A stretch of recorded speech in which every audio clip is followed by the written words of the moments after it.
Boa tarde, comunidade querida do canal Paz e Bem, da Pós TV 247. Estou falando ao vivo, agora, 5 horas da tarde, exatamente, desta segunda-feira, 21 de setembro de 2020.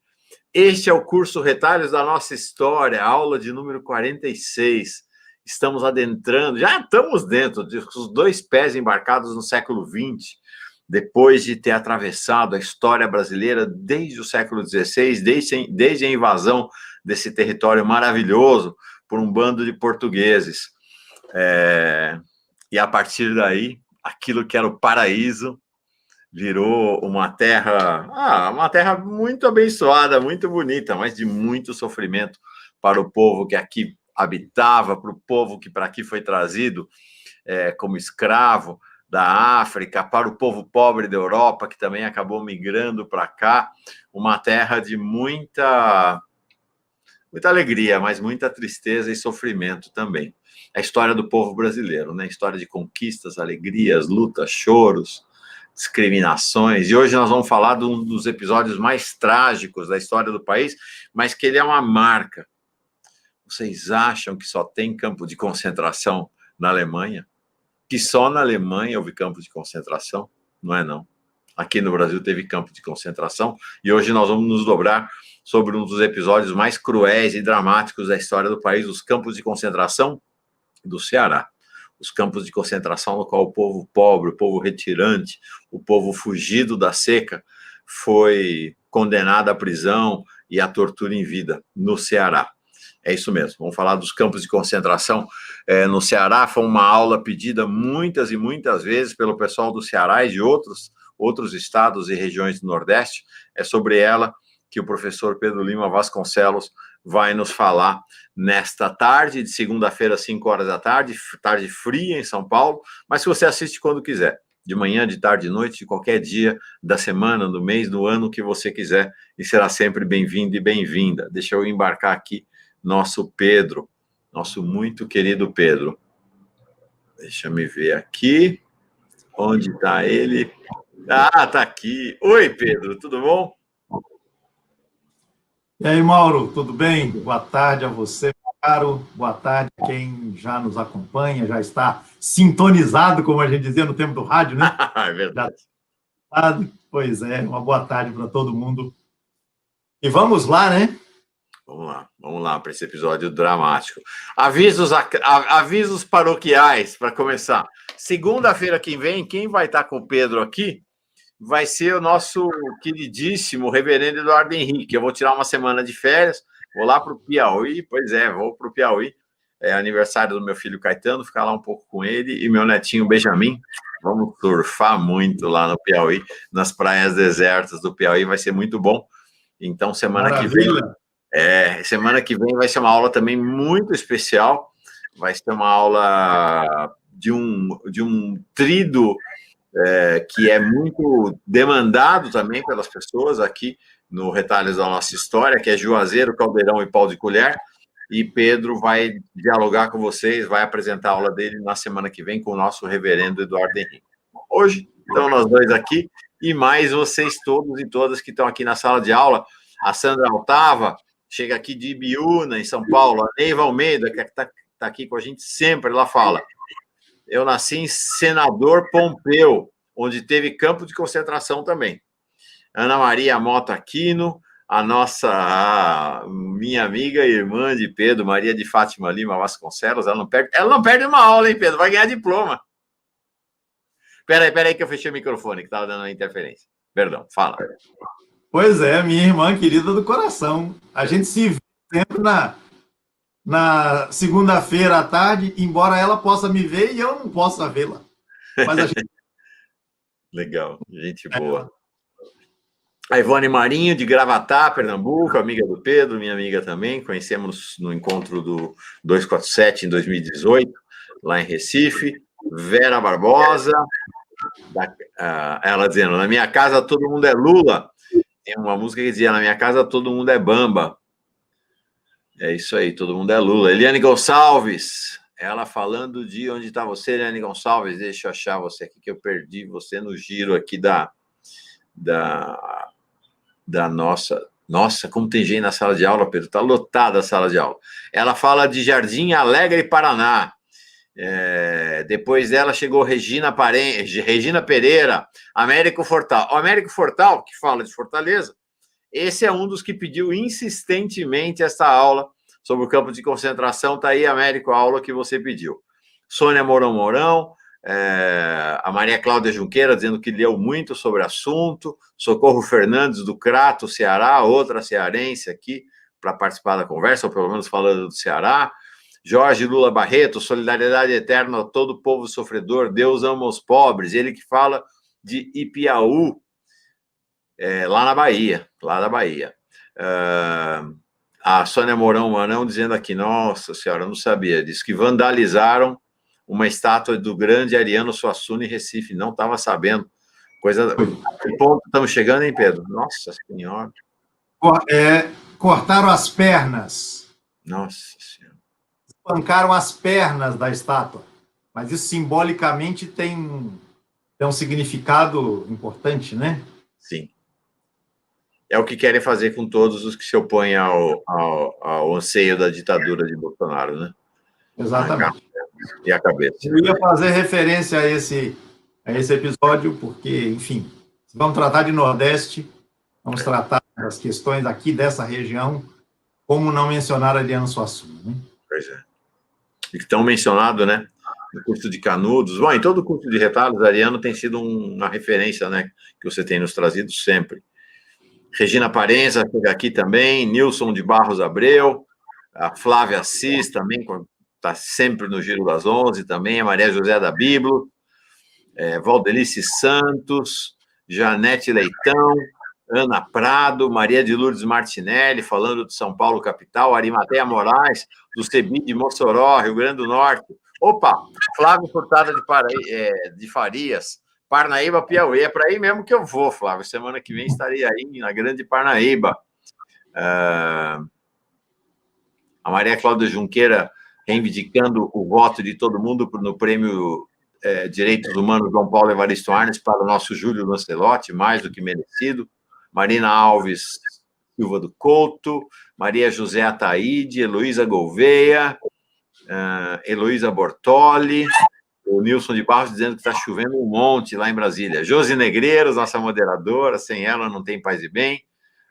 Anne Walt, Rita Celeste Cunha, Robson Xavier, perfil Confessor, ele falando que Raquel de Queiroz, em U15, mostra a realidade dura de um desses campos de concentração. Lembra aqui, boa lembrança. Maria José Ataída, já falei o nome dela. Quem mais aqui? O nosso amicíssimo Antônio Inácio Greco, lá de Santos, grande amigo dos meus tempos de Bertioga. Maria Conceição Azevedo, Feira de Santana, Bahia. Paulo Alonso, Sidney Correia Barbosa, Valéria Salgueiro, de Niterói. Carlos Eugênio Vilarinho Fortes, falando de missões no Rio Grande do Sul. A gente atravessa o Brasil. E o Paulo Alonso pedindo uma aula sobre o massacre de Porongos. Gente, tem tanto episódio na história do Brasil, tanto episódio. Pedro, é isso, a classe está reunida, todo mundo esperando aqui tua aula. Todo mundo esperando tua aula, tenho certeza que vai ser uma aula marcante e dramática. Vamos lá. Vamos lá. Antes de começar, eu queria citar aqui, entre as pessoas presentes, Mauro, o nosso Lamartine Oscar Veiga, que ontem fez aniversário. E eu tenho Legal, que dizer... Acabou de chegar, chegou atrasado, hein, Lamartine? Parabéns para você, homem. Parabéns. E eu tenho que dizer que no sábado a gente bateu um papo muito agradável, e a culpa é do Paz e Bem, viu? Numa rádio comunitária do sul de Santa Catarina, Mauro, chamada Rádio Maria Rosa. E Maria Rosa é ninguém mais, ninguém menos que uma das lideranças do Contestado. Movimento sobre o qual a gente tratou, né, aí há uns 4, 5 encontros atrás. Então, por sinal, o Lamartine passou muitos meses pedindo para tratar do Contestado, participou ativamente da aula, mandou um material enorme para nós depois, né, Pedro? Pois é. Então foi muito... E aí eu já aproveito para fazer propaganda, o Lamartine não me pediu não, mas eu faço. Todo sábado, a partir das 9 da manhã, pelo computador, você localiza lá Rádio Maria Rosa, Curitibanos, 104.9, um programa que o Lamartine conduz chamado Pingos de Cultura, né? Onde justamente ele traz à consideração temas que têm muito a ver aqui com os nossos interesses, com essas questões que a gente vem debatendo aqui no Retalhos, né? Então fica aí o meu abraço para o Lamartine no seu aniversário e essa indicação aí para o pessoal, né, acompanhar o trabalho da rádio e desse programa em particular. Já está aqui, Rádio Maria Rosa, Curitibanos. Que horário é? Sábado, Pedro? É a partir das 9, se eu não estou enganado. A Lamartine pode confirmar. Tá. Todo sábado a partir das 9. Está na internet? Está na internet. Então, se você colocar no Google, foi assim que eu achei. Né? Rádio Maria Rosa, Curitibanos, você bota lá e você acha. E pode acompanhar. Tá bom. Pronto. Legal, vamos lá. Então, esse tema ingressa nos retalhos, como você colocou, né, Mauro? Atendendo a pedidos. E pedidos mais que justificados. Por quê? Porque o que está em jogo nele é a trajetória do povo brasileiro.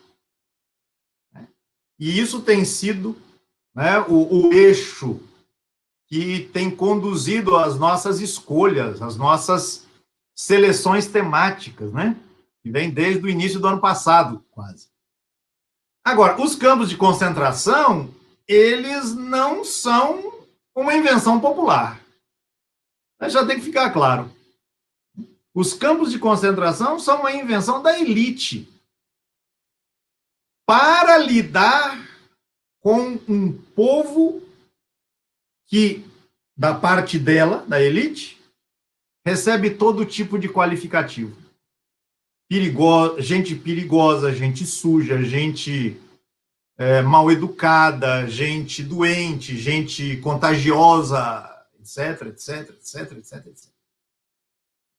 Então, quando a gente trabalha o tema dos campos de concentração, é preciso vê-lo nesta dialética. Você tem a ação popular, você tem um movimento popular, do qual a gente não pode perder o foco, nunca. E você tem o campo de concentração como expressão de uma política que trata de represar, de conter este povo sujo, ignorante e amedrontador, bem como seus saberes e suas demandas.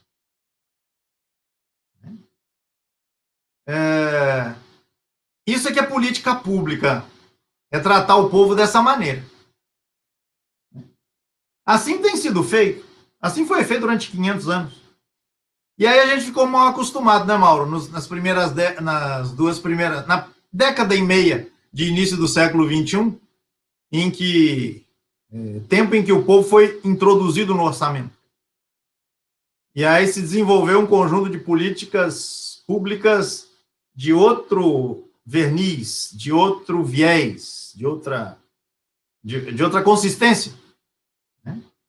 Mas, a partir de 2016, a gente volta à vala comum. Né? Literalmente vala. Né? De uma política em que o público é pensado a partir da perspectiva do descarte, do afastamento, do distanciamento, da repulsa mesmo,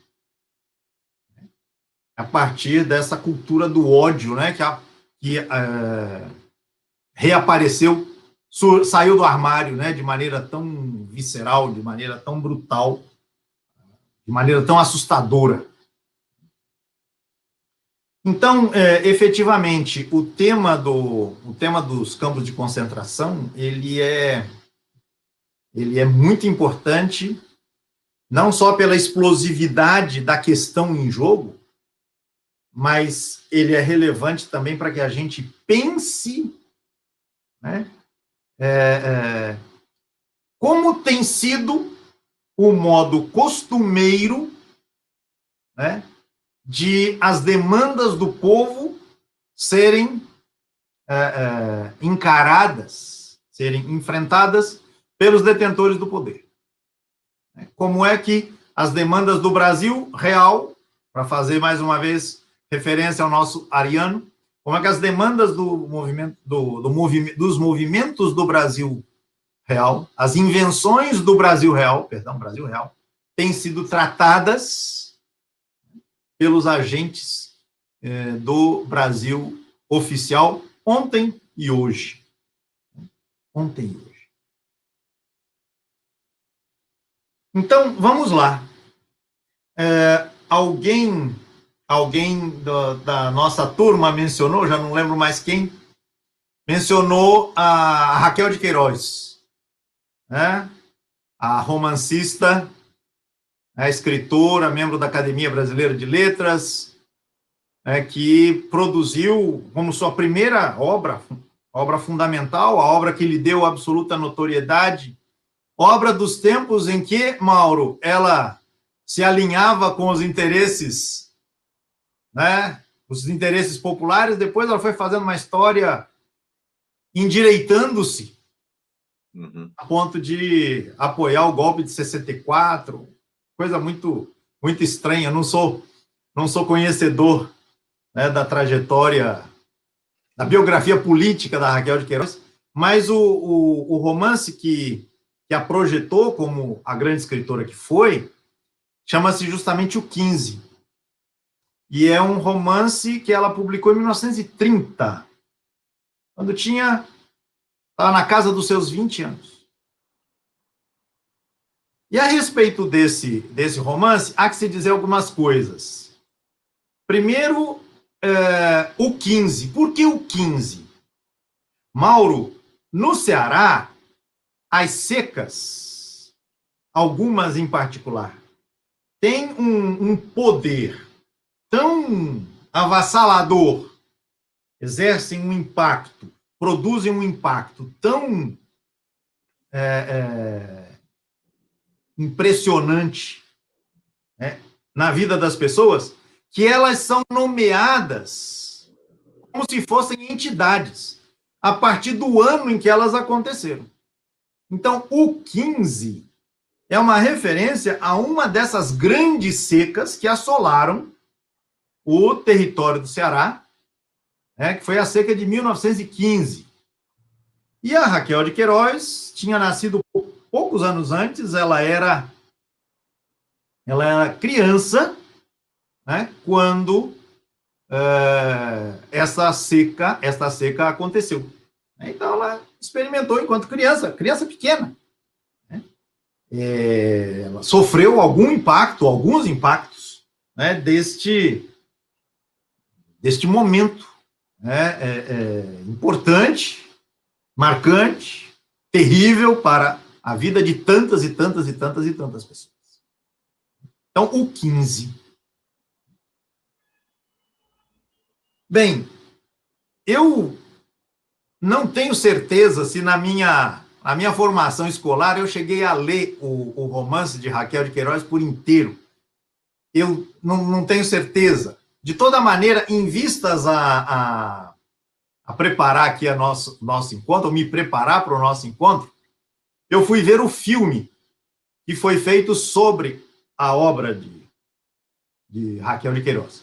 De maneira que, como eu não lembro mais do texto que eu terei lido, se não por inteiro, pelo menos em parte, eu teço algumas observações aqui sobre o filme, que tem o mesmo nome. As pessoas podem encontrar, está disponível no YouTube, podem ver.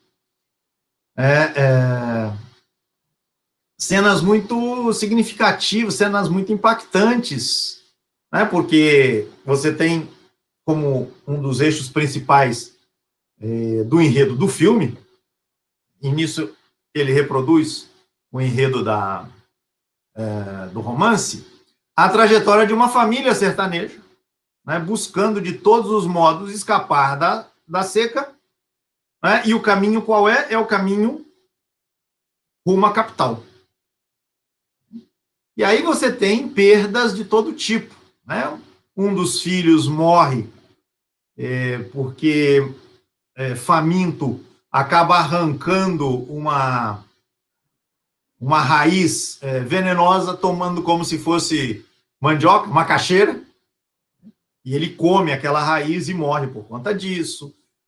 A outra filha fica pelo meio do caminho também, vai acabar sendo violentada no caminho que finalmente ela fará na direção de Fortaleza.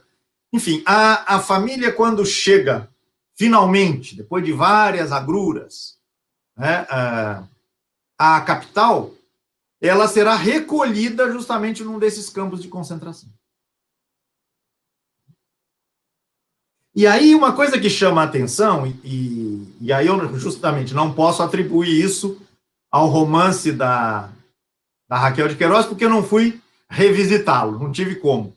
Mas no filme, o campo de concentração, Mauro, ele aparece, pelo menos essa foi a minha sensação, aparece como alguma coisa normal, a compor a paisagem urbana da cidade. Né? Nenhum problema, nada. O campo de concentração é um lugar em que as famílias flageladas da seca são recolhidas e ali são atendidas, né, com alguns serviços públicos, né? A caridade cristã também tem ali o seu lugar, isso é destacado no filme. Né? Destaca-se também a hierarquia nas possibilidades de acesso à capital. Gente que consegue chegar a Fortaleza pelo trem. E aí a passagem de trem se torna um artigo de primeiríssima necessidade, o preço, então, sobe imensamente, né? Por conta da natural lei da oferta e da procura, porque tudo é naturalizado, né? E a família a família protagonista do enredo, que tem que fazer grande parte do caminho a pé, né? Até que finalmente ela consegue ser embarcada no trem, até porque um dos filhos tinha desaparecido no meio do caminho, não se sabia para onde, então se imaginava que ele tivesse conseguido de alguma forma ir para Fortaleza, e aí arruma-se um jeito para que a família toda vá também para ver se lá encontra o filho. Inclusive, isso não se resolve no filme. Então, o que eu queria destacar é isso, o campo de concentração como alguma coisa que era normal. Na Fortaleza de 1915, de acordo com o filme. Agora, este normal, né, é um normal que esconde, que camufla várias sensações, várias relações, vários incômodos. Então, a despeito de não ter ido revisitar o romance, eu recolhi um parágrafo, um fragmento, melhor dizendo, do romance da Raquel de Queiroz, em que se diz assim. Então, leio agora o fragmento do texto de Raquel. Conceição é uma senhora bem situada socialmente, ela tem uma casa na capital, ela tem uma fazenda no interior, ela tem condição de se deslocar entre o interior e a capital na medida da necessidade. Então, se a seca aperta, ela vem para a capital, se chove, ela volta para o interior, que é o lugar do coração, para ela, né? Bem diferente da situação de uma família retirante. Então, volta ao texto de Raquel. Conceição atravessava muito depressa o campo de concentração. Às vezes, uma voz atalhava. Dona, uma esmolinha. Ela tirava um níquel da bolsa e passava adiante, em passo ligeiro, fugindo da promiscuidade e do mau cheiro do acampamento. Que custo atravessar aquele atravancamento de gente imunda, de latas velhas e trapos sujos. Até aqui, né, o fragmento do texto de Raquel de Queiroz, né, o 15. Veja, Mauro, a Dona Conceição, uma boa, pelo menos no filme ela aparece assim, uma boa cristã, né, uma cidadã de bem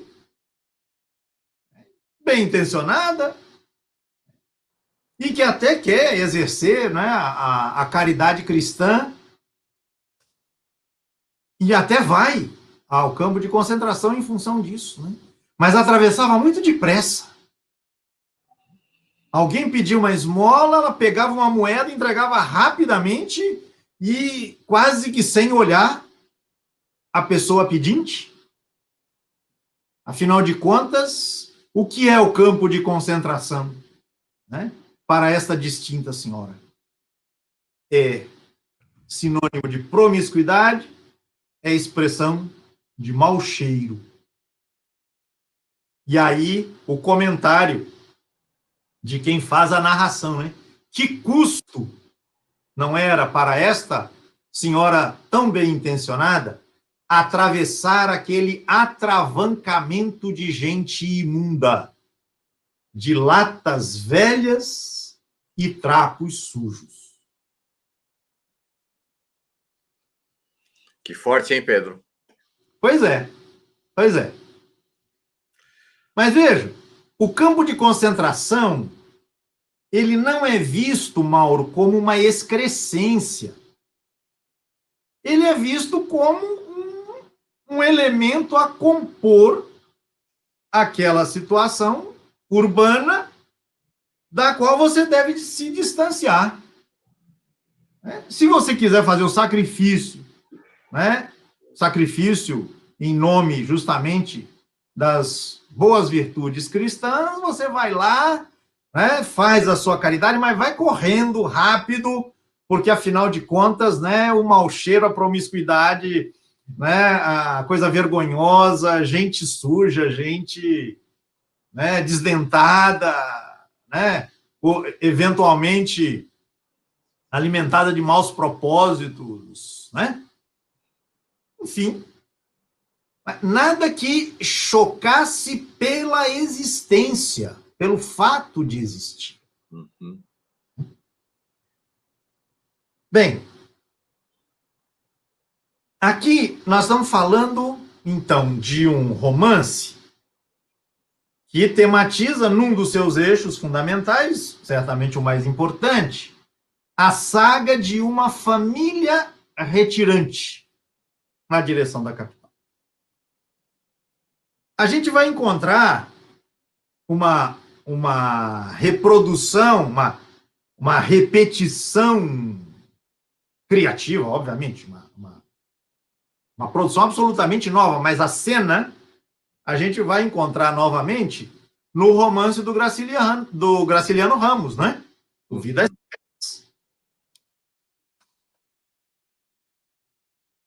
E eu queria fazer ainda uma outra evocação em termos aí de referências literárias, Mauro, junto com Graciliano, que é aquela produção maravilhosa, literária, não há nome que qualifique tamanha densidade, e depois também a montagem que se fez, né, o musical que se fez a respeito, que é o Morte e Vida Severina, do João Cabral de Melo Neto, né, que nos anos 80 foi musicado por Chico Buarque, foi apresentado na televisão. Eu recomendo imensamente a quem viu e a quem não viu, que vá de novo, procure no YouTube, está disponível. Eu pude revisitar esta produção, né, que fala, então, dos encontros com a morte e, ao final, o encontro com a vida, né? Feitos pelo Severino Retirante. Né? Uma peça, quem não viu, tem que ir atrás, pelo amor de Deus. João Cabral de Melo Neto, Morte e Vida Severina. E o musical maravilhoso, né, de uns 40 anos atrás, mais ou menos. Então eu tenho o 15, que tematiza justamente a região que nos interessa mais de perto aqui, mas a gente tem esse novo tema, aliás, este tema que tem essas repercussões na literatura, na arte, né, e repercussões tão expressivas, né, como são as obras de Graciliano e de João Cabral. Né, todas elas também depois viraram filme, produção, né, visual. Agora, Mauro, uma observação para a gente finalmente entrar no assunto. Eu juro que eu vou chegar ao assunto, viu? O que o 15, Vidas Secas e Morte e Vida Severina têm em comum? E não quero com isso estabelecer nenhum demérito em relação a essas obras, de maneira alguma. O que elas têm em comum? Elas tematizam a trajetória retirante ou de um indivíduo, no caso do Morte e Vida Severina, ou no caso de uma família, no caso de o 15, ou de Vidas Secas. O foco se concentra no indivíduo ou num núcleo, né, ali de umas poucas pessoas. Não esquecer a cachorra lá de Vidas Secas. Não esquecendo, né? O que o nosso tema coloca, Mauro, não é a trajetória severina retirante de uma pessoa ou de uma família. O que se tematiza com a questão dos campos de concentração é a trajetória severina retirante de milhares de pessoas. Às vezes ultrapassando a casa da dezena de milhares.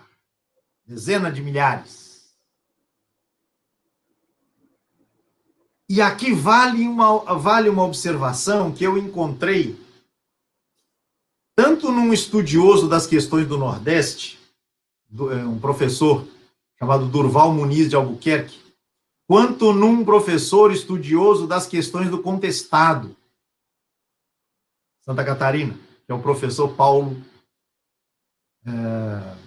Pinheiro. Me foge agora o último sobrenome dele. O autor do livro Lideranças do Contestado, que a gente citou no programa que a gente fez sobre o assunto. Paulo Pinheiro Machado, se não estou enganado. Ambos, de formas diferentes, eles dizem o seguinte, que a seca se tornou um problema nacional e, por consequência, o Belo Monte de Antônio Conselheiro ganhou amplificação na sociedade brasileira. Isso é o professor Paulo que diz. Por quê? Porque a seca incomodou a elite. Ela foi problema para a elite. Aí ela se torna uma questão nacional.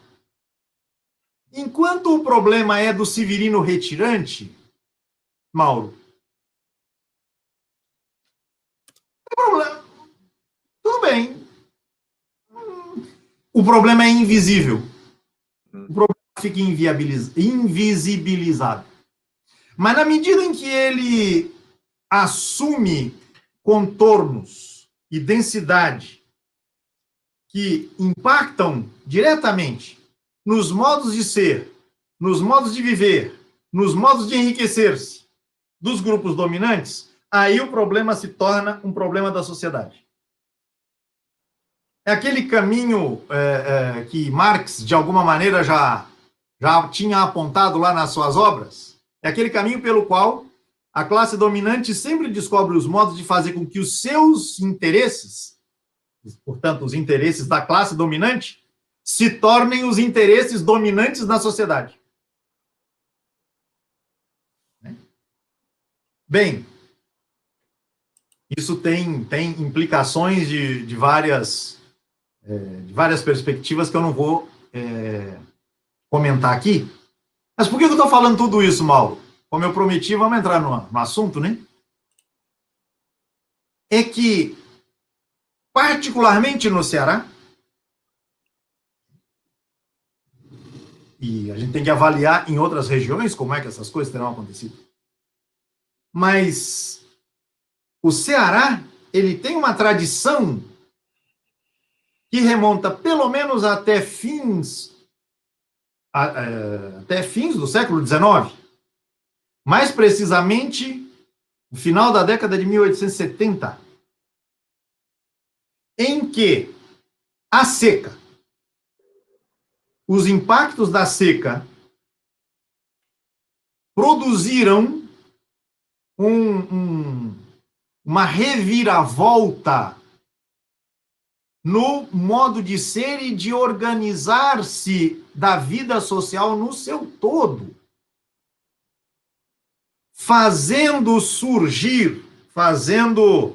começar a surgir um sujeito histórico que haveria de desenvolver uma trajetória enquanto tal, ou seja, enquanto sujeito histórico, atravessando as décadas finais do século XIX, avançando pelo século XX adentro. E este novo sujeito histórico chama-se a multidão. E eu estou fazendo referência aqui específica a este trabalho. Este trabalho. Vou chegar mais perto aqui para a turma poder. Deixa eu abrir aqui, peraí. Pronto. Trabalho do professor Frederico de Castro Neves, que é um professor da Universidade Federal do Ceará. Um trabalho intitulado A Multidão e a História. Está na nossa bibliografia.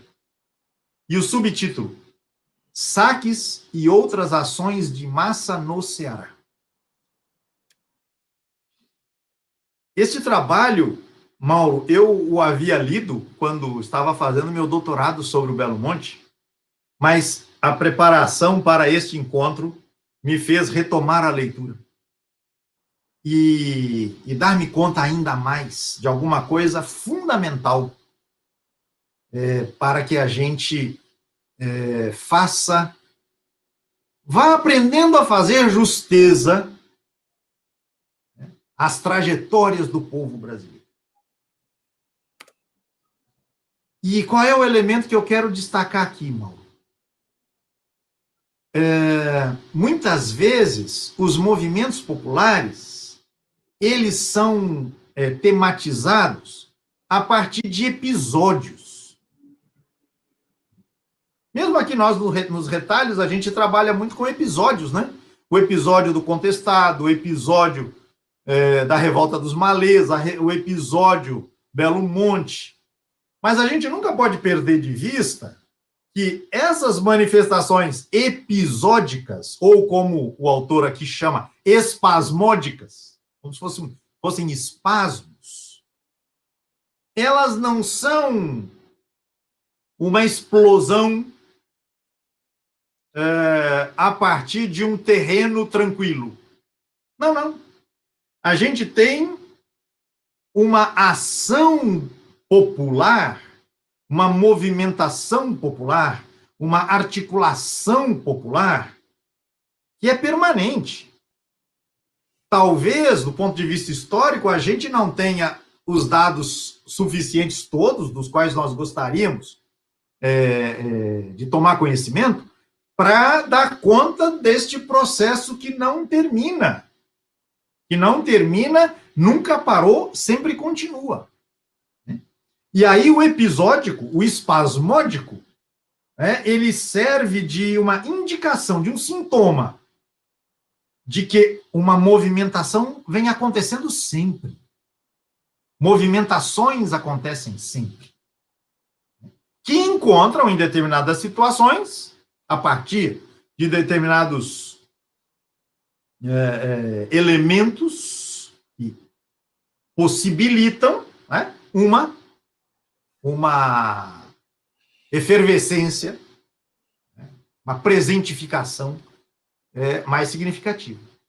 Então, o professor Frederico de Castro Alves, ele tem muita coisa publicada, se o pessoal se interessar, recomendo muito. Muita coisa na internet. Botar o nome dele, vai aparecer um sem número de publicações sobre a história das massas cearenses, do século XIX, primeira metade do século XX. Ele diz, para a gente trabalhar adequadamente o tema dos campos de concentração, que ele tem também textos que tematizam esse assunto. Você não pode tomar o campo de concentração como uma expressão momentânea de uma política produzida pelo Brasil oficial, no caso aí pelo Ceará oficial, para dar conta de uma urgência ou de uma situação crítica. Não, não. Você precisa pensar a política dos campos de concentração como mais uma das expressões do modo excludente, baseado no descaso, no pânico, no anseio de que essa gente não venha contaminar a civilização, a modernidade, a Belle Époque, o espírito Belle Époque, que tomava conta de cidades brasileiras. A gente já tratou da modernização do Rio de Janeiro, mas outras cidades procuravam imitar a mesma lógica. Diante de quê? Qual era o grande pavor? Qual era o grande temor? Que essa gente retirante, não estamos falando de uma família, não estamos falando de um severino retirante, estamos falando de uma massa de retirantes que vem sujar, que vem enfeiar, que vem emporcalhar, que vem trazer mau cheiro, que vem trazer doença, que vem trazer tudo de ruim, promiscuidade, o diabo, para uma cidade que se pretendia cidade-sol.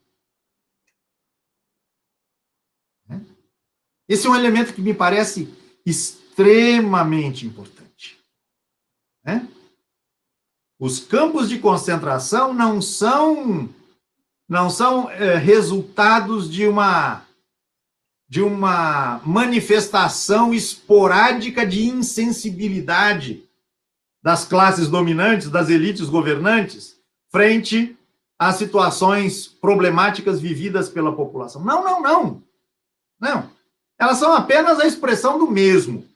Quem sabe, numa situação crítica, uma expressão extremada do mesmo. Pedro. Mesmo esse, só para completar, Mauro, claro. que vinha sendo vacinado, por quê? Porque você tem um fenômeno no Ceará, no final do século XIX, avançando no século XX, que é a multidão em retirada. A multidão em movimento. Produtora de pânico, de receio, etc. É preciso represar essa gente. Os campos de concentração resultam disso. Diga, Mauro. Não, duas observações. Primeiro, uma iconográfica, eu juntei aqui enquanto você fala, por isso que às vezes eu não estou olhando para o Pedro, tá, gente? Eu estou aqui, o Pedro está falando e eu estou tentando ajudar aqui na aula. Então, maravilha. Tá aqui três representações das obras da Raquel de Queiroz, do João Cabral de Melo Neto e do Graciliano Ramos. Aqui são edições, não necessariamente as originais, mas são edições bem primevas, dos textos, dos livros dos três, que a gente vai encontrar com outras capas mais contemporâneas, tal, depois. Mas, de qualquer maneira, acho que me parece que é um tríduo ou uma trilogia bem importante para entender como a literatura brasileira abordou o tema da seca. E a gente vai, vamos dizer assim, a gente vai num processo de incremento de radicalidade na visão, da Raquel para o João Cabral e Graciliano, Acho que é bem interessante isso também, apesar de que todas essas obras, como o Pedro falou, elas têm um limite que não é um limite no sentido da crítica, nos faz crítica, é apenas um limite na delimitação, né, na caracterização, que elas não abordam esse personagem povo, multidão, mas, na verdade, assim, principalmente, parece que João Cabral e Graciliano, ao enfocar uma família, uma pessoa, ali tem a representação de todo o povo também, né? Claro, claro. Por isso, quando você expressou muito bem a ideia. Não trata de estabelecer uma crítica à produção, porque focada numa pessoa ou numa família. Até porque esse tipo de retirada aconteceu, tem acontecido, né? Mas o que eu quis chamar a atenção, eu quis estabelecer um contraste entre, por exemplo, o Severino Retirante, do João Cabral, e, aliás, é a obra, do ponto de vista cronológico, é a última delas. Isso. Né? O Severino Retirante, que adentra Recife e vai se encontrar escutando a história de dois coveiros, né? Trabalhando num cemitério, e depois vai se encontrar com a comunidade no mangue. Mas a presença do Severino para a grande cidade, ela não é notada. Sim. É diferente de você ter uma situação como essa, Mauro, que aconteceu na seca de 1877, quando Fortaleza tinha algo em torno de 25, 30 mil habitantes. E depois de 2, 3 anos, ela estava com mais de 130 mil habitantes. Uau! 5 vezes, quase 5 vezes, 4 vezes mais. Fala-se que nesses anos, de 77 até o final da década, entraram em Fortaleza, chegaram a Fortaleza, algo em torno de 100 mil pessoas. 3 vezes ou 4 vezes a população da cidade. Então, o que são 100 mil pessoas chegando em 3 anos? Ou 4 anos? 25 mil pessoas por ano, em média. 25 mil dividido por 365.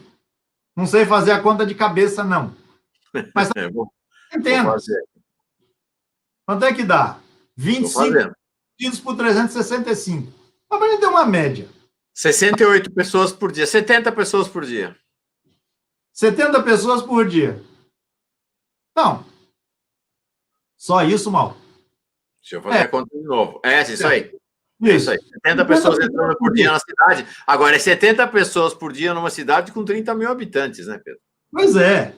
Então, só que são 70 hoje, mais 70 amanhã, 70 depois de amanhã, 70 mais adiante. Só que chega um certo dia que chegam 150. Porque no outro dia vão chegar 20. 100 mil pessoas a mais na Fortaleza, que tinha 25, 30 mil habitantes em 1877. Então, você não está falando de um Severino Retirante. Você está falando de uma massa severina retirante. E isso horroriza uma cidade que quer se apresentar bonita, bela e fagueira nos moldes das cidades, né, brasileiras que querem se modernizar à moda de Paris, à moda de outras cidades europeias. Eu agora estou na dúvida, mas me parece que é nessa época, eu não sei se é agora ou se é mais para frente, mas a Prefeitura de Fortaleza vai contratar um engenheiro, um arquiteto, um urbanista estrangeiro para pensar a modernização da cidade. E aí você pensa, Mauro, o cara concebendo uma cidade cheia de praças, né, cheia de espaços, né, abertos, e teatros, e outros espaços, né, para a sociedade de gente de bem poder frequentar, e ela se vê invadida dessa massa de centenas, milhares de pessoas, incontáveis, incontroláveis. Qual é a lógica?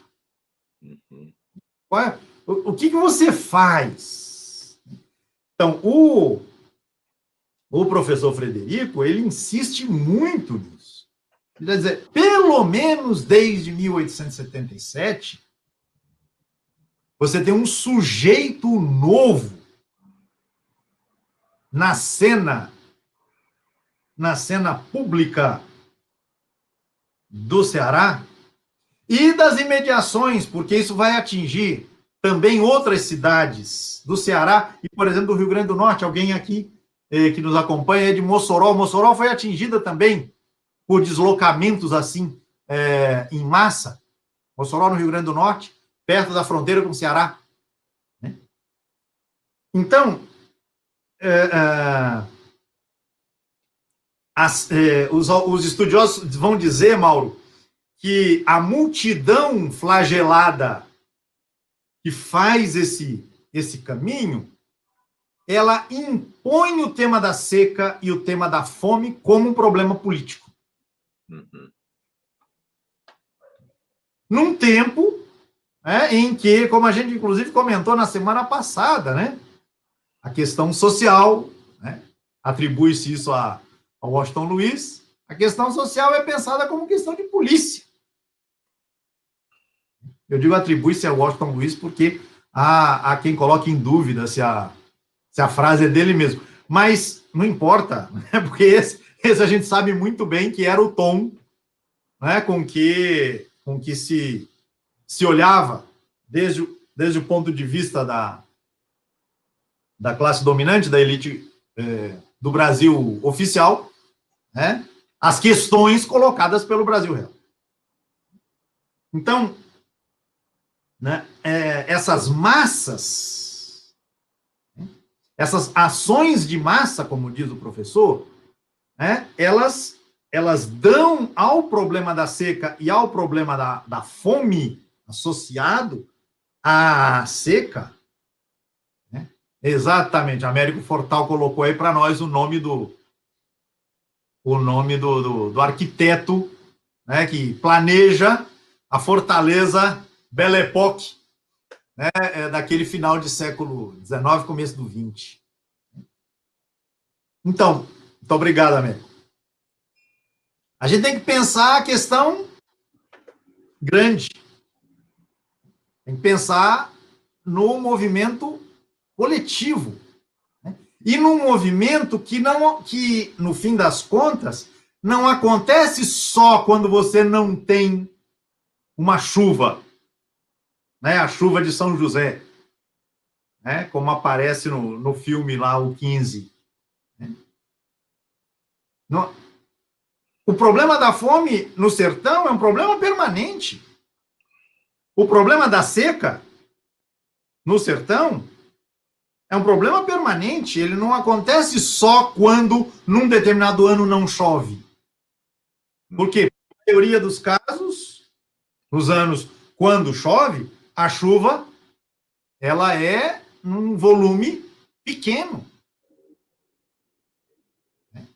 Daí, para fazer fazer um parênteses que é absolutamente fundamental, aí a diferença que significou para o sertão a política das cisternas adotada política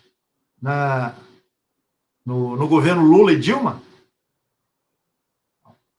favorecer a construção das cisternas em cada casa.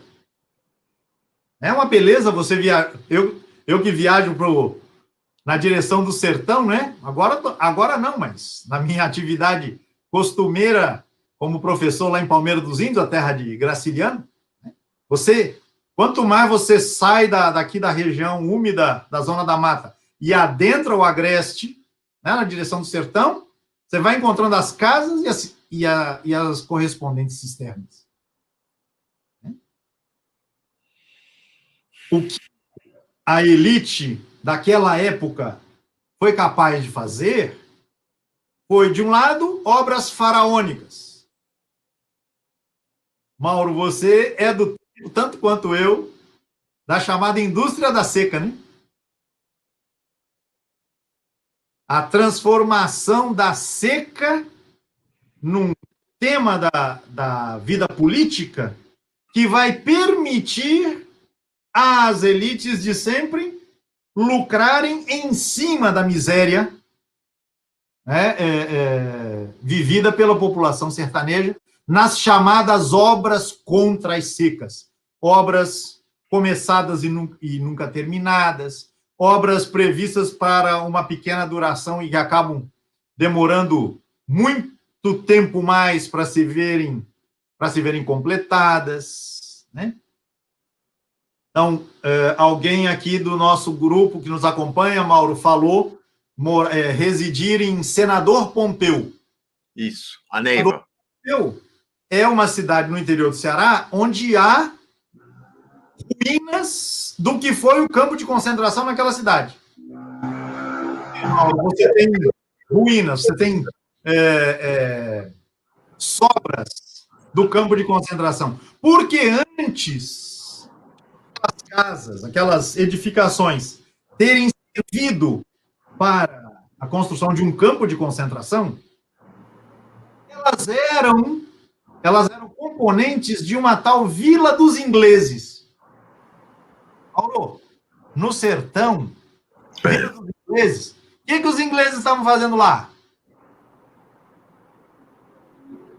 Sabe o que eles estavam fazendo? Só conto para você, não conto para mais ninguém, não. Estavam construindo um açude e pararam a obra no meio. 8 anos depois, você tem a seca de 32 e aquelas edificações tinham sido levantadas não para o campo de concentração, mas para a construção do açude, cujas obras tinham parado. Muito tempo depois é que o açude, enfim, ficará pronto, né? Então, essas construções de alvenaria, etc., essas construções, elas resistiram ao tempo, existem até hoje, e pelo que eu pude ler aí em matérias que eu fui colhendo aqui e ali, essas construções estão para serem, ou foram, tombadas como, enfim, patrimônio cultural.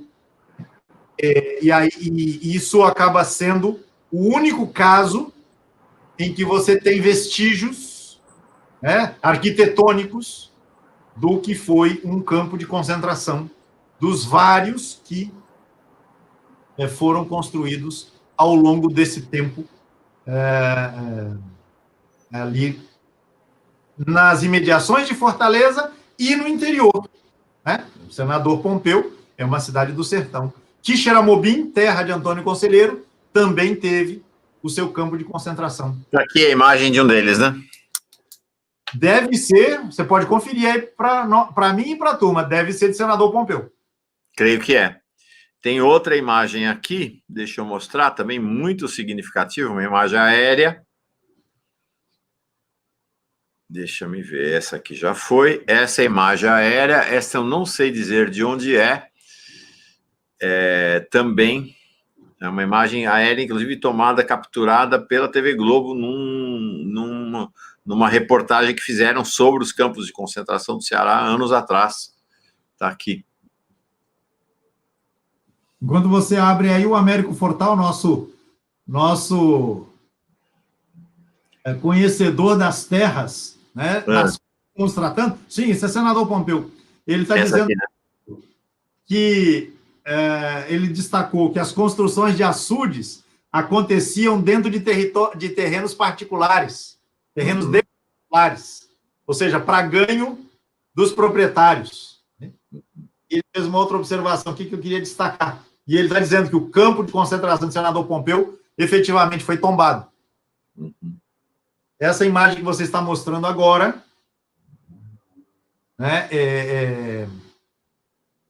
é lá de senador Pompeu, desse conjunto que foi tombado. Mas eu quero insistir, não foram construídos né, esses espaços, esse pavilhão grande, em função do campo de concentração. Não!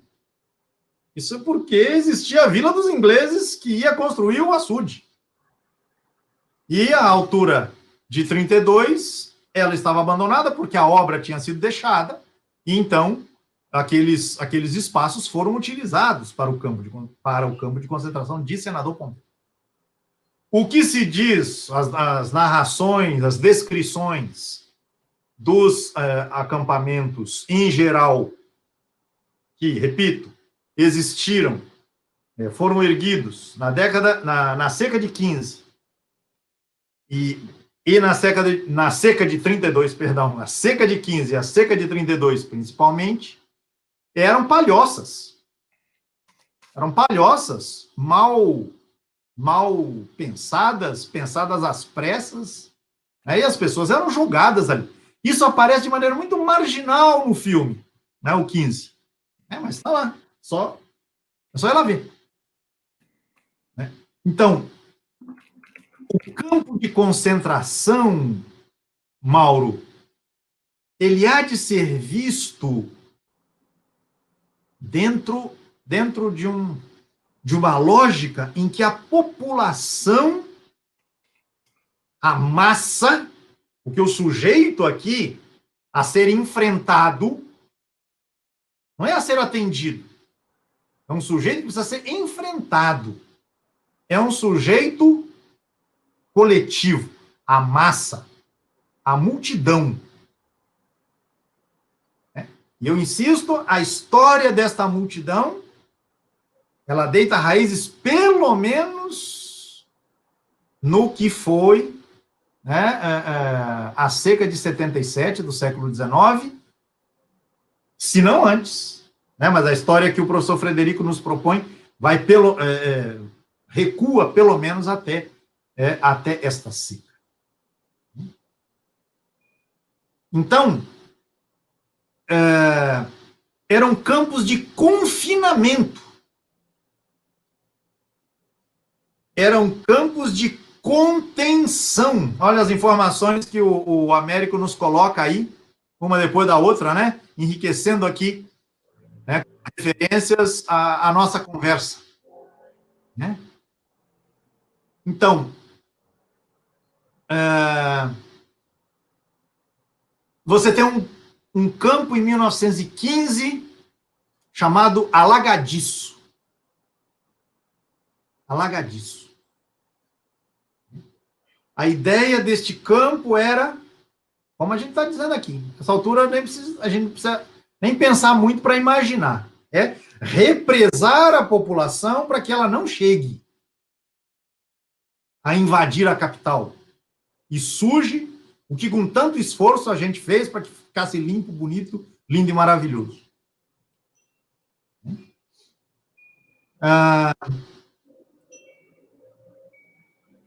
O campo de concentração ele tem uma vida útil,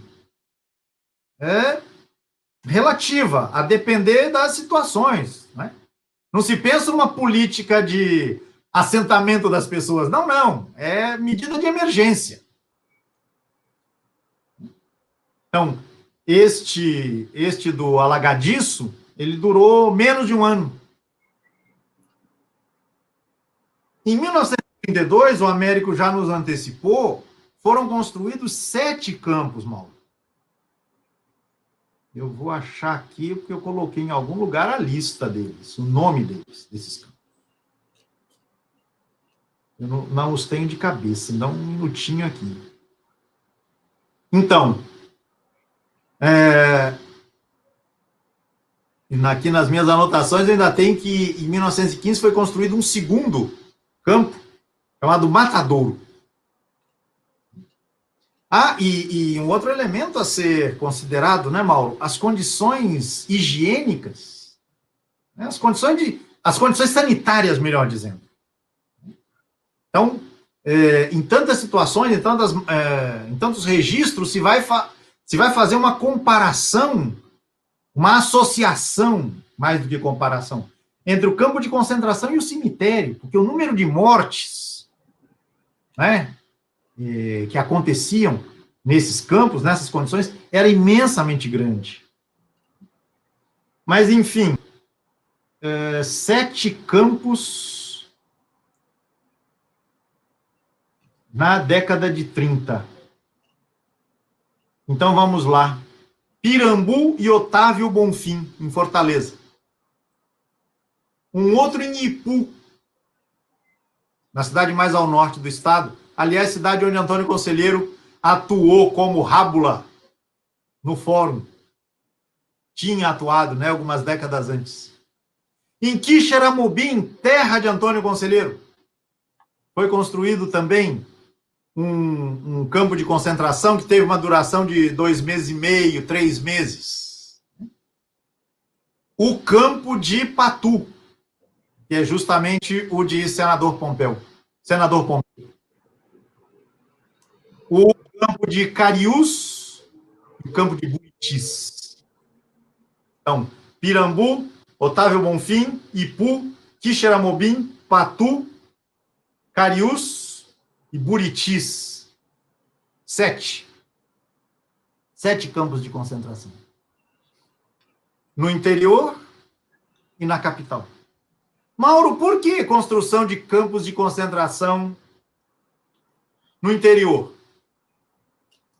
Se todo o problema para a elite que tem como solução o campo de concentração era impedir que essas pessoas chegassem à Fortaleza. Por que construir campos de concentração no interior? A resposta pode parecer complicada, mas não é. Assim como você tem diques e mais diques para você, por exemplo, controlar um rio caudaloso que ameaça com enchentes, aqui também. Não bastava fazer campos de concentração na periferia da capital. Era preciso impedir o quanto possível que as pessoas chegassem a ter acesso ao caminho que dava para a capital. E qual era o caminho preferencial, Mauro? Era o caminho da via férrea.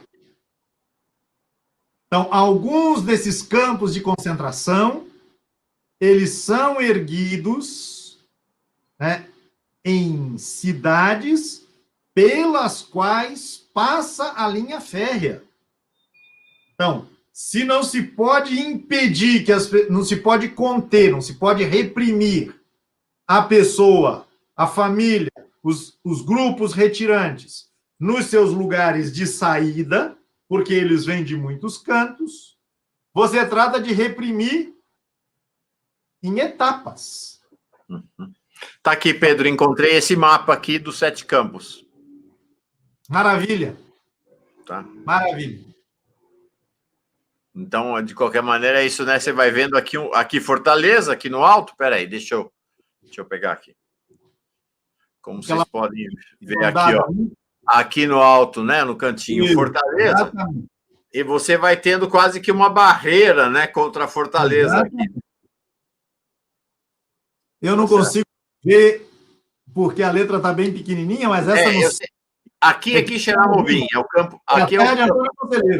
Aqui é o campo de Quixeramobim. Logo aqui embaixo, ó, onde eu estou apontando. Então, aqui Quixeramobim, aqui Senador Pompeu. Aí, pois é. Logo embaixo. Tá? Os outros eu também não estou conseguindo ler, é muito... Está muito indefinida, mas está aqui. Né? Então, 1, 2, 3, 4, 5, esse pequenininho aqui, 6 e o 7º em Fortaleza. Na verdade, você tem 2 em Fortaleza, em 32. É o Pirambu. Então pronto. Então tem 2 aqui nesse cantinho aqui, que é Fortaleza, tá bom? Pois é. Então, você dissemina os campos de concentração, né? Mas eles são estrategicamente colocados em lugares por onde passa a linha férrea, para que as pessoas não acessem o trem. Há um momento muito dramático no filme 15, Mauro, em que uma das filhas, eu penso que é filha, se eu me lembro bem, do casal retirante, que fica numa das cidades, a família segue e ela fica, vai trabalhar numa pensão naquela cidade, me foge o nome agora. Ela, ao final, ela recebe a promessa da parte de um fulano lá, de um pilantra, né, de que ela vai conseguir pegar o trem para Fortaleza. E ela, feliz e contente, vou conseguir ir para Fortaleza. No fim das contas, ela vai ser jogada no vagão das bagagens, das mercadorias. Ela não vai no vagão de passageiro. E lá dentro do vagão, ela é estuprada pelo pilantra que lhe prometeu, né, esta benesse. Então, as pessoas disputavam, né, de todas as maneiras que fossem possíveis de pegar o trem. Nem que fosse no vagão das bagagens, das mercadorias, nem que fosse... E sujeitas a uma situação como essa reproduzida no filme. Então, você tem que conter as pessoas. Por quê? Porque os lugares por onde passa a via férrea são focos de atração, são focos para os quais se dirigem, né, essas massas, né, nos seus caminhos. Então, trata-se de uma política de represamento dessa gente indesejada. É isso que está em jogo. Por que isso é? Porque você tem o exercício de uma política em que o povo brasileiro não cabe, em cujo orçamento o povo brasileiro não cabe. O IFOX, que depois vai virar o DENOX, né? Instituto Federal de Obras Contra as Secas, depois vai virar o Departamento Nacional de Obras Contra as Secas, né? Essas instituições, elas serviram muito mais para que a classe política, a classe dirigente se enriquecesse imensamente com as verbas que tratavam de desviar, do que representaram um efetivo esforço de enfrentamento do problema na contundência, né, com que ele se manifestava, continua a manifestar-se, né, na vida dessas multidões. Pedro, tem uma pergunta do Fernando Antônio de Rezende, se a existência desses campos chegou ao conhecimento da sociedade, ou seja, chegou aos jornais do Rio de Janeiro, de São Paulo, ou se é algo que ficou lá escondido no Nordeste, no Ceará. Em relação a Rio e São Paulo, eu devo dizer, não sei. Não sei. Mas nos jornais do Ceará, de Fortaleza, com certeza. Com certeza. E há notícias, né, dando conta tanto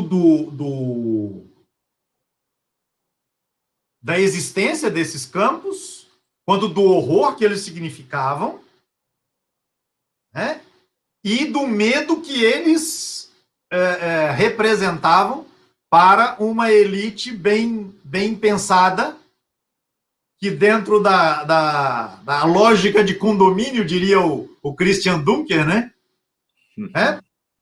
Bem gostaria de estabelecer um muro, né, que separasse a cidade, né, em relação a gente de fora, essa gente fétida, perigosa, indesejada, que nada acrescenta e só atrapalha, só complica a vida da gente com os nossos sonhos voltados, né, do Brasil para fora. Não sei o quanto disso terá chegado, né, ao conhecimento aí, né, do Rio de Janeiro, de São Paulo, mas, de alguma maneira, o romance da Raquel de Queiroz, em 1930, né, e o impacto que esse romance produziu, foi um impacto imediato, se não por outro caminho, né, o romance da Raquel de Queiroz, né, terá mostrado que na Fortaleza de 15, né, existia não só a seca, mas existia o campo de concentração. Não Olha sei, aqui, olha mas essa imagem interessante, Pedro, e que traz um pouco vamos dizer assim, uma tentativa de resposta a essa questão que foi colocada aqui. Deixa eu colocar no ar. Deixa eu botar no ar, como dizem os baianos. Está aqui, ó. Essa aqui é uma imagem do campo de Pirambu, em Fortaleza, na capital. Tá? Uma imagem dramática do campo de Pirambu. Esta imagem foi registrada por um médico, o médico José Bonifácio Paranhos Costa. O que diz aqui é o seguinte: era um grupo de pessoas bem pensantes, bem aquinhoadas, brancas, que em junho de 1932 foram ao Nordeste, num cruzeiro, vindas do Rio de Janeiro. E aí, quando desceram lá em Fortaleza, foram levadas a título de excursão para conhecer um dos campos. E aí, essa foto. Olha que beleza. Essa foto desse médico, então, o médico José Bonifácio Paranhos Costa, do campo de concentração de Pirambu. Realmente uma foto dramática, né, Pedro? Pois é. Então, né, a gente vai juntando elementos aí, né? Vai juntando elementos. Vamos ver como é que é, né? Vamos ver como é que é.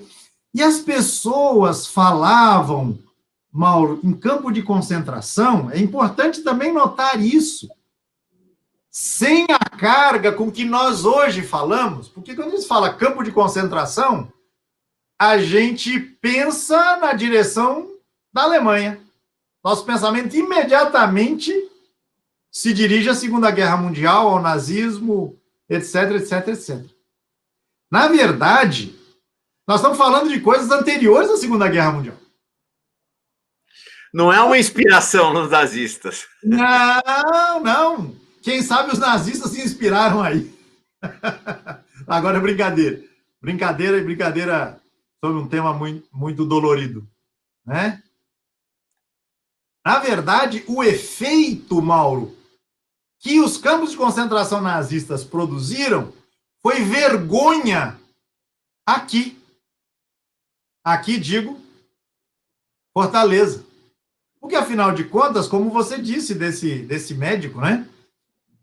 Fazendo cruzeiro, passando pelo Ceará, né? Esse pessoal é tudo gente de bem. O pessoal é tudo gente, né? Que para quem bandido bom é bandido morto, né? Gente formada nos sólidos princípios cristãos, né? Certamente praticam a caridade, né? Como a dona Conceição, né? Do romance lá da Raquel de Queiroz. Aí, de repente, essas pessoas que falavam do campo de concentração como uma fatalidade, né? Como é que dá para resolver o problema de outra maneira, né? Foi o que o governo pôde fazer. Certamente houve justificativas desse teor, né? O governo preocupado, mas aí falta dinheiro, né? Nessa hora falta dinheiro, falta recurso. Então, as pessoas se viram envergonhadas de terem produzido algo que levou o nome que depois seria utilizado, né, para nomear os campos da morte, né, dos nazistas. Isso é fundamental, porque o que o Pedro está dizendo, gente, é o seguinte: não é que esses campos de concentração do Ceará, não sei se ficou claro, tomaram o nome de campos de concentração por causa da experiência alemã. Não. Eles já tinham o nome de campo de concentração quando houve os campos de concentração na Alemanha. Sim. Raquel de Queiroz, U15, romance de 1930. Abre aspas. Conceição atravessava muito depressa o campo de concentração. Às vezes, uma voz atalhava. Tá claro, gente, que não tem nada a ver com o campo. Não quer dizer que não é que não tem nada a ver. O que aconteceu aqui é um campo de concentração igual na Alemanha, e não é que porque, olha, teve na Alemanha, então no Brasil foi igual, vamos chamar de campo de concentração. Não, já tinha nome de campo de concentração. Já era chamado assim. Já era chamado assim. E aí, quando aconteceu na Alemanha o que os nazistas perpetraram, o pessoal aqui, que antes falava de campo de concentração e nem se dava conta, né? Achava normal, né? Essa palavra importante da gente pensar sobre ela, o que é normal, né? Aquilo que vai ficando normalizado, né? As pessoas ficaram horrorizadas. E aí começa todo um esforço em apagar os rastros destes campos de concentração. Não só na geografia, na física do território. E era muito fácil fazer isso, porque, no fim das contas, os campos de concentração eram acampamentos de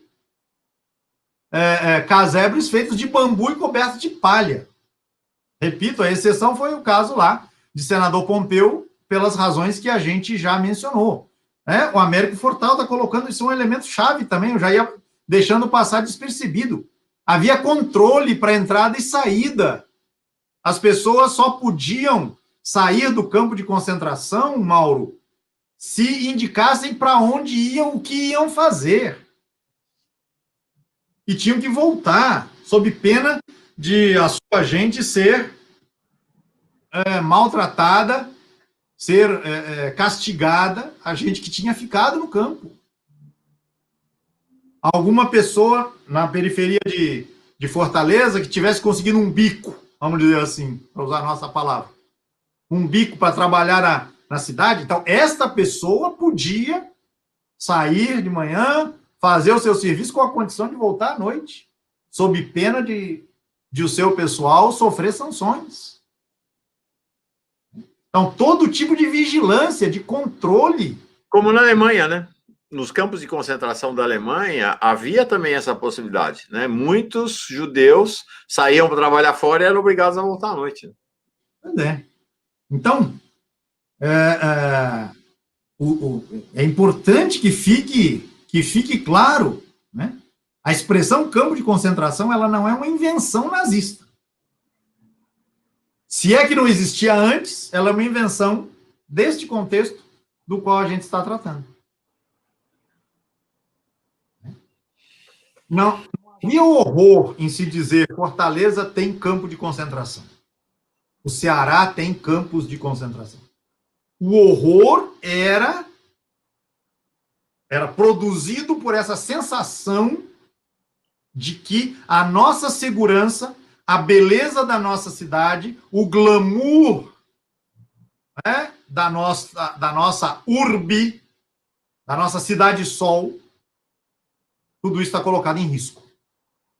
Pela proximidade que tem agora, nessas circunstâncias, essa gente maltrapilha, mal cheirosa, ignorante, promíscua, etc, etc, etc. Enfim, respirar fundo, né? É uma tragédia, né? É um país muito cruel. Muito. A elite brasileira é de uma crueldade sem fim, mas é importante deixar claro o seguinte, né? A elite brasileira com a complacência, a cumplicidade das camadas médias. Importante. Claro. E aí, Mauro, eu sei que a gente já está indo para o fim, mas eu não queria deixar de fazer uma referência a um dos documentários que eu coloquei na bibliografia para o pessoal ir atrás. É um documentário produzido pelo Valdeci Alves, que é um militante das causas sociais lá do Ceará.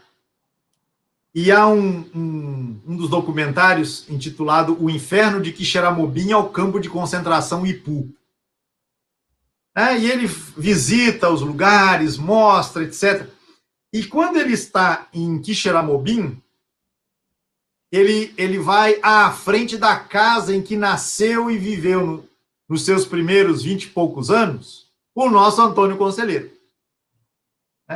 E, diante da casa do conselheiro, ele entrevista um historiador local. É uma pessoa interessada nas questões da cidade, da região.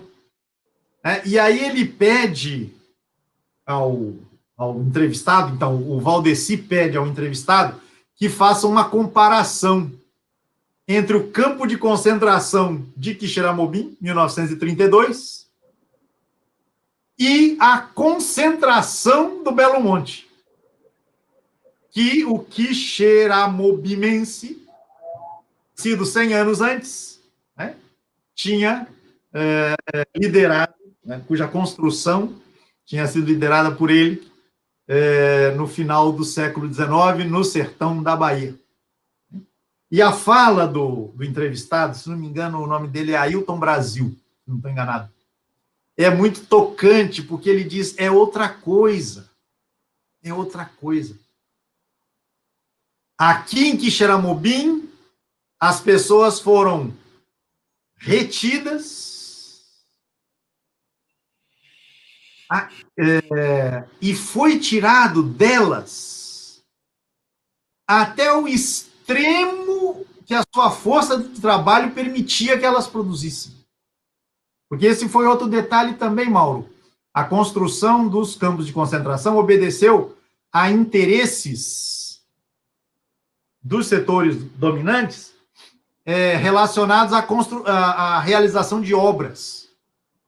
Lembra das frentes de trabalho? Sim. Nessa mesma lógica. Então, para ajudar no próprio prolongamento da estação, da linha férrea, ou na construção de outras obras. Então, os campos de concentração também eram estabelecidos estrategicamente em função dos lugares em que obras desse tipo eram realizadas. Então, o Ailton diz, enquanto o campo de concentração juntava as pessoas, na verdade, aprisionava as pessoas e sugava delas o máximo que a sua força de trabalho, né, podia oferecer, em troca de um punhado de ração no fim do dia, no Belo Monte, de Antônio Conselheiro,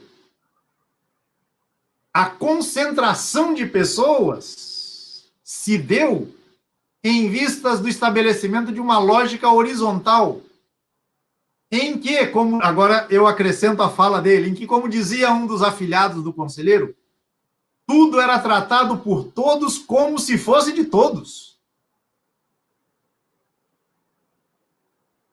Eu não produzo para mim, eu produzo para mim e para a comunidade com a qual eu teço o meu cotidiano. Então, ele faz uma comparação estabelecendo a polarização, né, representada pelo campo de concentração de um lado e a obra do líder nascido em Quixeramobim, do sertão da Bahia. Antônio. Até que as elites botaram a mão em cima da obra desse grande líder do povo brasileiro, Antônio Conselheiro. Quando as elites chegaram e botaram a mão, olha no que foi dar. Olha no que foi dar. É muito chocante. Olha no que deu. Então, portanto, estamos falando 30 anos antes dos campos de concentração do Ceará. A hora que a elite brasileira põe a mão com toda a sua crueldade sobre a concentração, a maravilha do que foi o Belo Monte de Antônio Conselheiro, olha o que a gente tem. Deixa eu ver aqui, que eu saí da página, deixa eu retomar aqui para botar bem grande a imagem. Olha aqui, gente. Na imagem maior, vou até tirar eu e o Pedro. Na imagem maior está o campo de concentração do Ceará. Um dos campos de concentração do Ceará. Essa imagem aqui é amarelada. Na imagem à esquerda, no alto, Pedro, conta para o pessoal que imagem é essa. Quem fez o curso Canudos, o Belo Monte de Antônio Conselheiro. Imagem, né? Conhece a imagem? É a foto de cerca de 400 pessoas, a maioria delas mulheres, umas tantas crianças e, ao fundo, né, alguns homens, aprisionados, na verdade, pessoas que se entregaram no final da guerra contra o Belo Monte, elas se entregaram com esquálidas, famintas, né, desmilinguidas, a gente diria, né, com a promessa feita pelos agentes militares que teriam suas vidas salvas. Essa foto foi tirada no dia 2 de outubro de 1897. No dia seguinte, todas essas pessoas estavam mortas. Mortas de morte matada, como se diz. Morte matada. Degoladas. Olha isso aqui. Vou mostrar agora cada uma delas para ver como é parecido, como o povo brasileiro fica tudo parecido debaixo do tacão das elites do país. Dramaticamente, cruelmente parecido. Olha aqui. O Américo Fortal lembrando aqui que também foi muito parecido às fotos lá do Contestado, né? Depois que as elites metem a mão. Tudo igual. Tudo igual, eles destroem o povo brasileiro. Então, aqui está a foto do... Deixa eu me ver se eu partilhei direitinho. Não partilhei nada. Deixa eu fazer de novo aqui. Um minutinho só. Está aqui a foto do campo de concentração. Então, nós estamos falando aqui século XX, 1932, ou ao redor disso. Vocês dá para ver aqui a imagem de um homem velho ou envelhecido, crianças, mulheres, vejam muito, olha o rosto dessa mulher aqui. O rosto do lado dessa que você marcou, Mauro? Aqui, ó. Não, a do outro lado. Esta.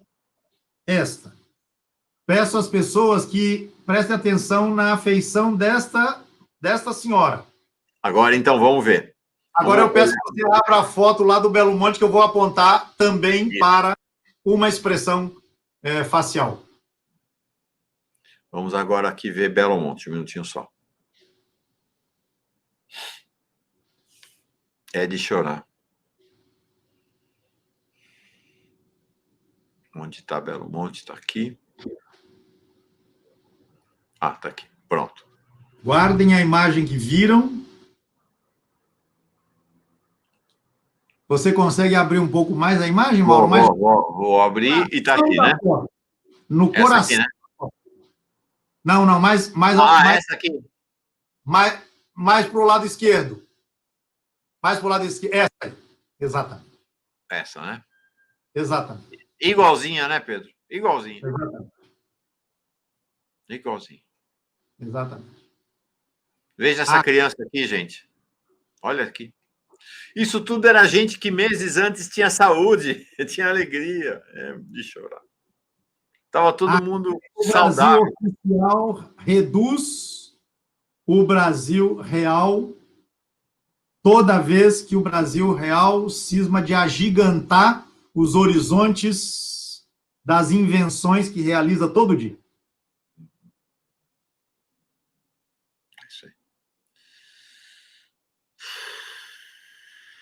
Espera aí. Pronto. É isso aí, Pedro. Dá um aperto no coração, dá uma tristeza, né? Nossa Senhora. E quando a gente olha para 2020 e vê o presidente da República festejando que nenhum país tratou melhor o problema da epidemia como o Brasil, um saldo de 140 mil mortos, quase, né? Uhum.